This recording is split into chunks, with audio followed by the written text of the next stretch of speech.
L'Exode. Chapitre 38. Il fit l'autel des holocaustes de bois d'acacia. Sa longueur était de 5 coudées et sa largeur de 5 coudées. Il était carré et sa hauteur était de 3 coudées. Il fit aux 4 coins des cornes qui sortaient de l'autel et il les couvrit d'airain. Il fit tous les ustensiles de l'autel, les cendriers, les pelles, les bassins, les fourchettes et les brasiers. Il fit d'airain tous ses ustensiles. Il fit pour l'autel une grille d'airain, en forme de treillis, qu'il plaça au-dessous du rebord de l'autel, à partir du bas, jusqu'à la moitié de la hauteur de l'autel. Il fondit 4 anneaux, qu'il mit aux 4 coins de la grille d'airain, pour recevoir les barres. Il fit les barres de bois d'acacia, et les couvrit d'airain. Il passa dans les anneaux, aux côtés de l'autel, les barres qui servaient à le porter. Il le fit creux, avec des planches. Il fit la cuve d'airain, avec sa base d'airain, en employant les miroirs des femmes qui s'assemblaient à l'entrée de la tente d'assignation. Il fit le parvis.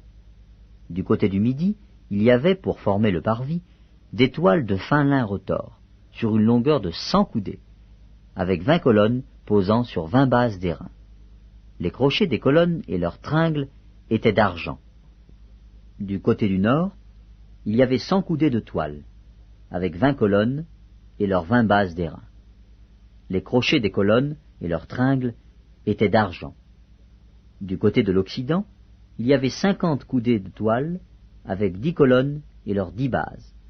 Les crochets des colonnes et leurs tringles étaient d'argent. Du côté de l'Orient, sur les 50 coudées de largeur, il y avait pour une aile 15 coudées de toile, avec 3 colonnes et leurs 3 bases, et pour la seconde aile, qui lui correspondait de l'autre côté de la porte du parvis, 15 coudées de toile, avec 3 colonnes et leurs 3 bases. Toutes les toiles formant l'enceinte du parvis étaient de fin lin retors. Les bases pour les colonnes étaient d'airain, les crochets des colonnes et leurs tringles étaient d'argent, et leurs chapiteaux étaient couverts d'argent. Toutes les colonnes du parvis étaient jointes par des tringles d'argent.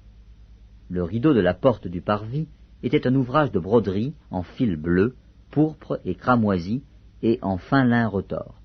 Il avait une longueur de 20 coudées, et sa hauteur était de 5 coudées, comme la largeur des toiles du parvis. Ces 4 colonnes et leurs 4 bases étaient d'airain. Les crochets et leurs tringles étaient d'argent, et leurs chapiteaux étaient couverts d'argent. Tous les pieux de l'enceinte du tabernacle et du parvis étaient d'airain. Voici les comptes du tabernacle d'assignation, révisés, d'après l'ordre de Moïse, par les soins des Lévites, sous la direction d'Ithamar, fils du sacrificateur Aaron. Betsaléel, fils d'Uri, fils de Hur, de la tribu de Juda, fit tout ce que l'Éternel avait ordonné à Moïse. Il eut pour aide Oholiab, fils d'Ahisamach, de la tribu de Dan, habile à graver, à inventer et à broder sur les étoffes teintes en bleu, en pourpre, en cramoisi et sur le fin lin. Le total de l'or employé à l'œuvre pour tous les travaux du sanctuaire, or qui fut le produit des offrandes, montait à 29 talents et 730 cycles, selon le cycle du sanctuaire. L'argent de ceux de l'assemblée, dont on fit le dénombrement, montait à 100 talents et 1775 cycles, selon le cycle du sanctuaire. C'était un demi-cycle par tête, la moitié d'un cycle, selon le cycle du sanctuaire, pour chaque homme compris dans le dénombrement, depuis l'âge de 20 ans et au-dessus, soit pour 603 550 hommes.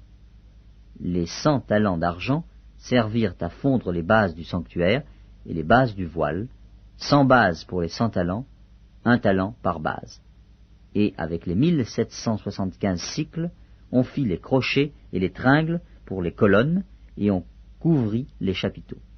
Les reins des offrandes montaient à 70 talents et 2400 cycles. On en fit les bases de l'entrée de la tente d'assignation. L'autel d'airain avec sa grille et tous les ustensiles de l'autel, les bases du parvis tout autour et les bases de la porte du parvis, et tous les pieux de l'enceinte du tabernacle et du parvis.